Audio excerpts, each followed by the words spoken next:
Bom dia, hoje falaremos sobre acesso venoso central guiado por ultrassom. Esses são os integrantes do nosso grupo e o nosso orientador é o professor Paulo Cruzeiro.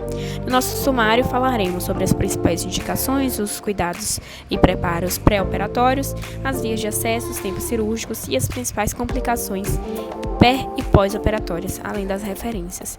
Antes de tudo, eu gostaria de falar para vocês o que é e para que serve o acesso venoso central guiado por ultrassom, que na verdade é a visualização precisa do alvo, da progressão da agulha e do fio guia pelo ultrassom, como vocês podem ver aqui na imagem à esquerda, uma pessoa fazendo o procedimento, e na imagem à direita a gente consegue ver a agulha justamente na parede anterior do vaso.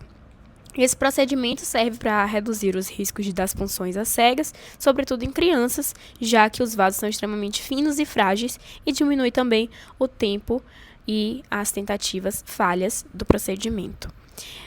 Para as principais indicações, a gente tem que pensar que quando o acesso periférico não serve ou vai causar mais mal do que bem, ele é necessário. Ou seja, quando há uma exaustão das veias periféricas, as infusões incompatíveis com acesso periférico, como quimioterapias, nutrição parenteral, medicamentos, vasopressores, enfim, toda infusão que possa causar inflamação venosa e possível estenose daquela veia periférica.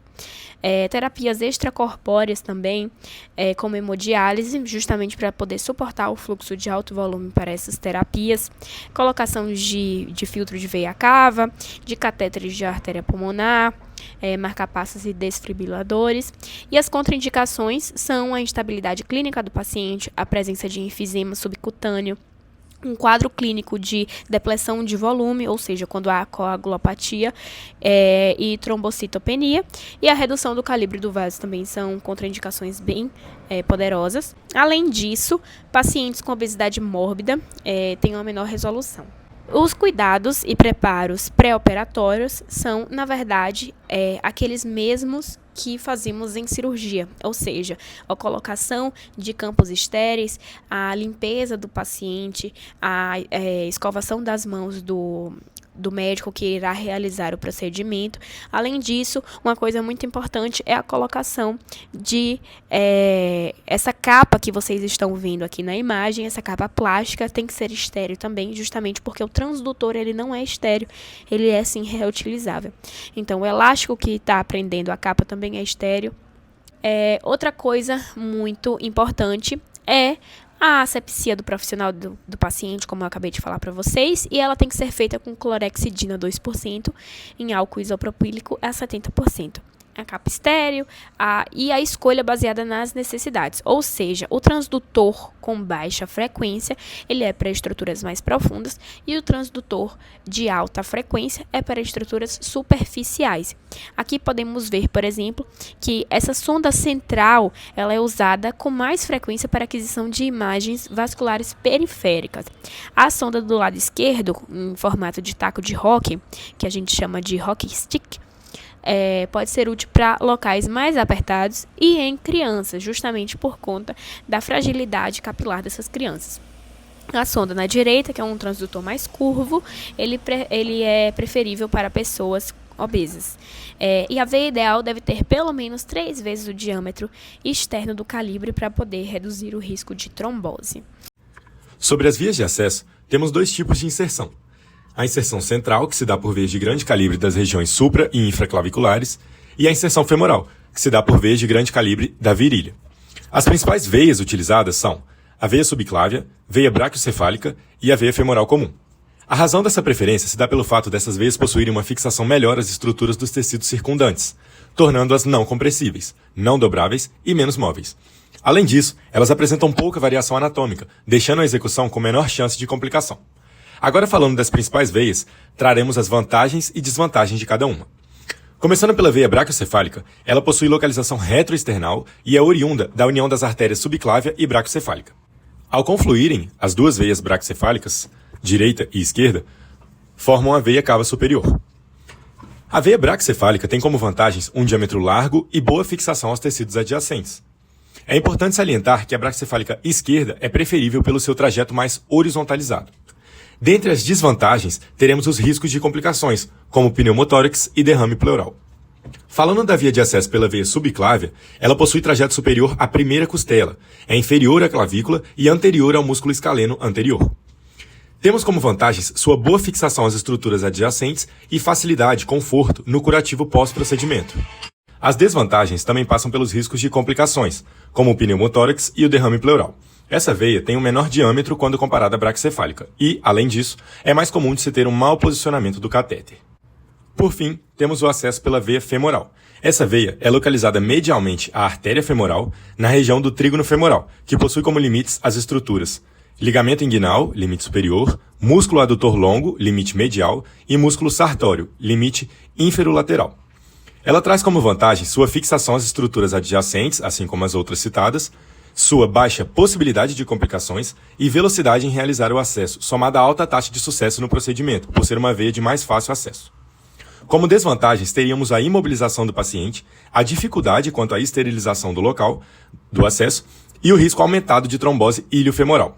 Nesse primeiro exemplo, temos a imagem de ultrassom mostrando a veia braquicefálica esquerda, onde será feito o acesso num bebê de cerca de 3 kg.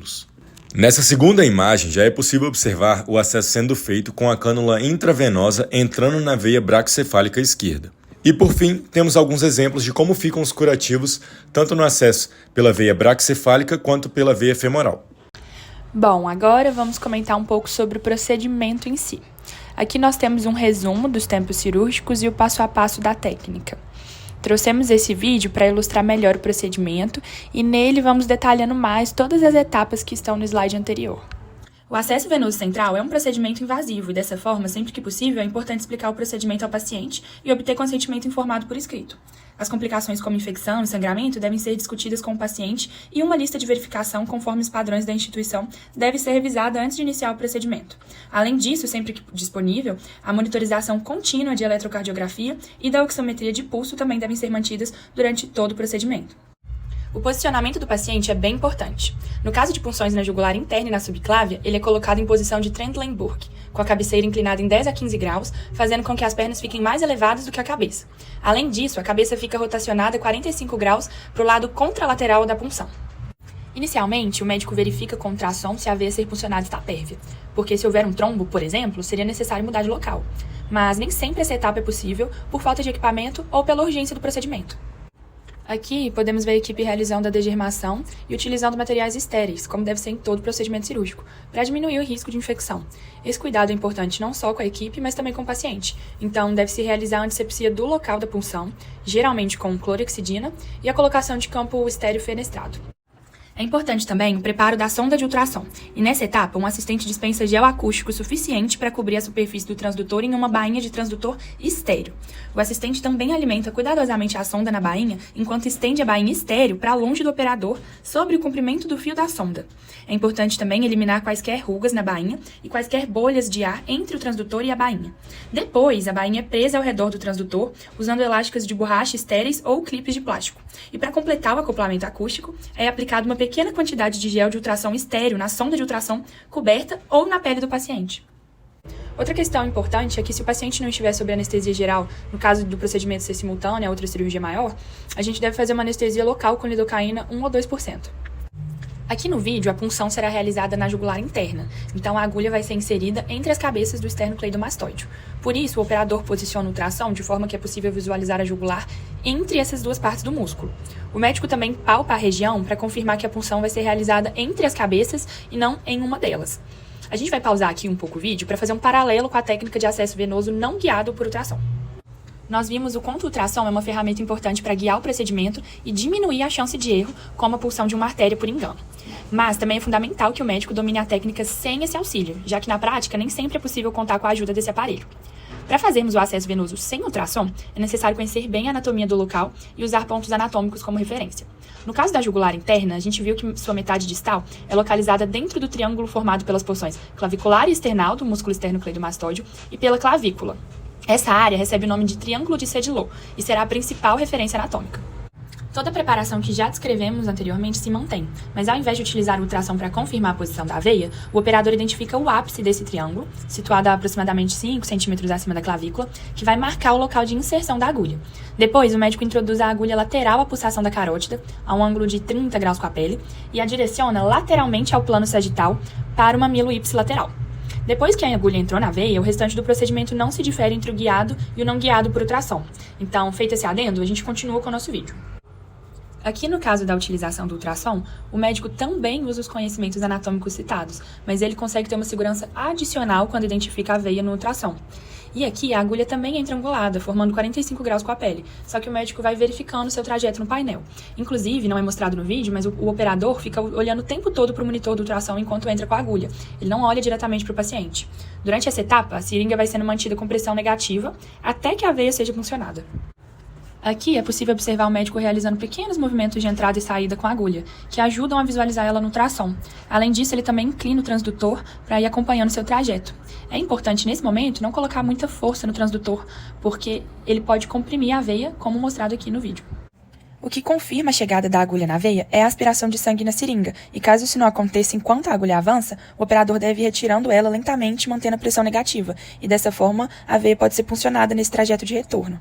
Quando isso acontece, não há mais necessidade do uso do ultrassom, e ele pode ser colocado no campo estéreo ao lado, e a seringa também pode ser desconectada.